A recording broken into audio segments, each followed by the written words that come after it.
What's up, everybody? All right, last time I did a drum and tom tutorial where I cleaned up all of my audio.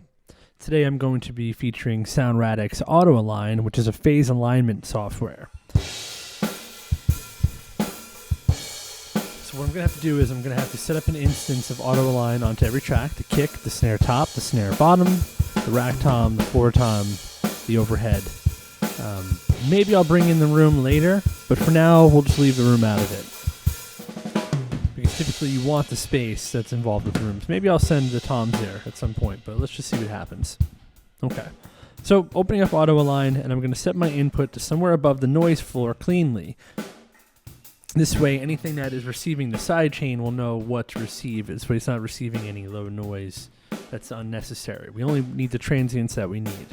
So I'm sending that, and I'm going to come over here to my snare track, snare top, and I'm going to send it so my snare bottom can receive it, but I'm going to receive channel 1 and start a phase aligning this snare to the overhead.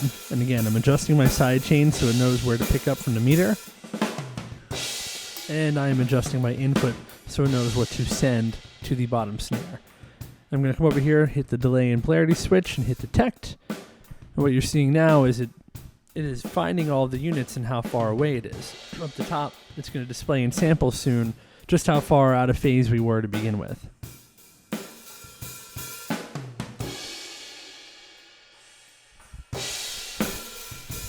Okay, so 144 samples. Now let's align the bottom of the snare drum to the top of the snare by fixing our sidechain, making sure it's metering properly. Over here, hit delay and polarity, and receive channel 2, detect. If it needs to reverse the polarity, it'll automatically reverse the polarity for you.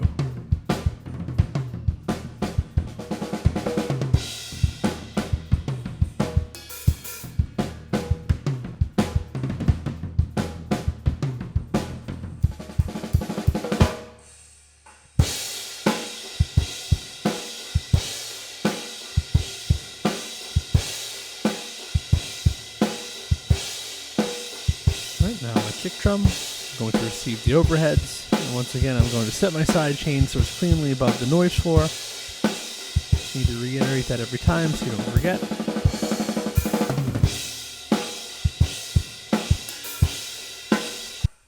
Let's bring it back to the beginning so I know we have some heavy kick moves.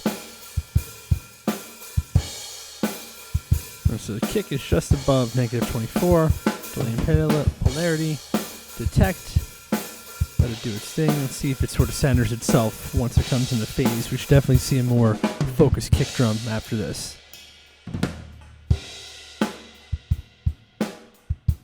Yeah, definitely tighter. Alright, now we can move on to our toms. We just need to go over towards the bridge section where the toms are being used the most. And as before, we're going to receive the overheads. Actually, this might be, yeah, you know what? This would be a good time to bring in that room mic. Let's bring that room mic in. So I have to actually import it into the session. No big deal. Process drum and tom room.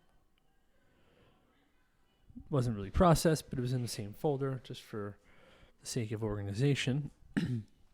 Since I kind of want those toms to pop, maybe we'll use this room mic and we'll send toms to the room mic, and they'll be in phase with it and not necessarily in phase with the overheads. Because there's only a couple of hits on the toms to begin with in the whole song anyhow.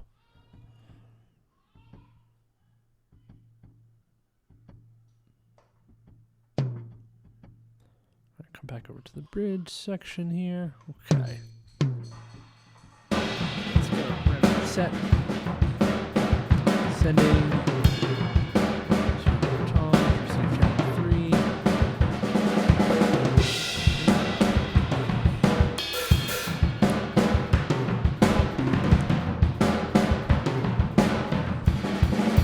Somewhere around -14, -13.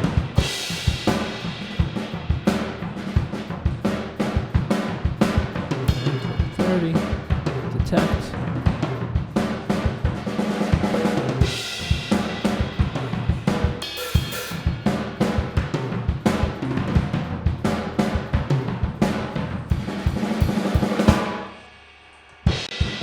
Let's hear how it lines up against the room.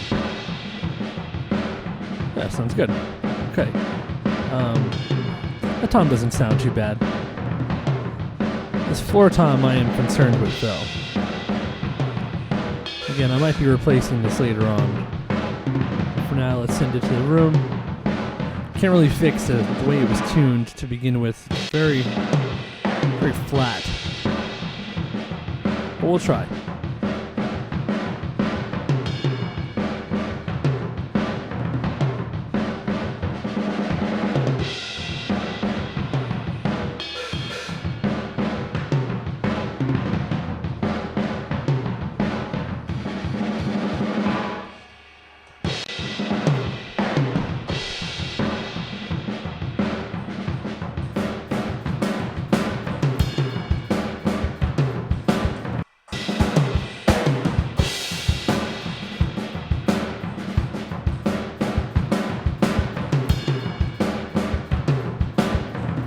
Sounds pretty good. Everything together, nice and tight. Everything's certainly more focused.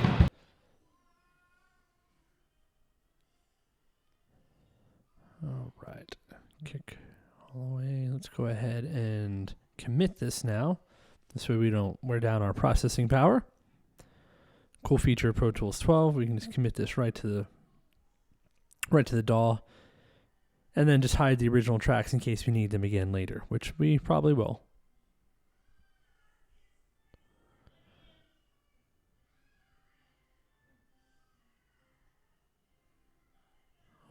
Okay. So, let's hear what this sounds like.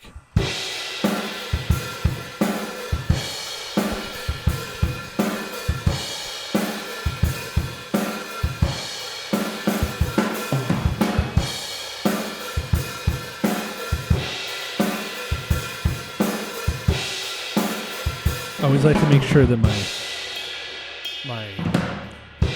waveforms always start and up. So you see how the kick and the overhead and the snare, the floor tom, they're starting up. So on a positive polarity instead of a negative polarity. This is where the speaker sort of has an outward push instead of an inward push to begin with. Yeah, that looks good. In the past, without Auto-Align, this could take a very long time to accomplish.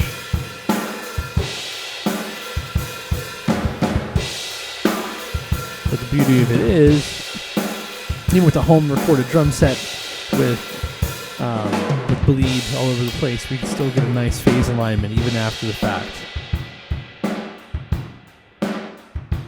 Alright, then we stop that right there. That sounds pretty good.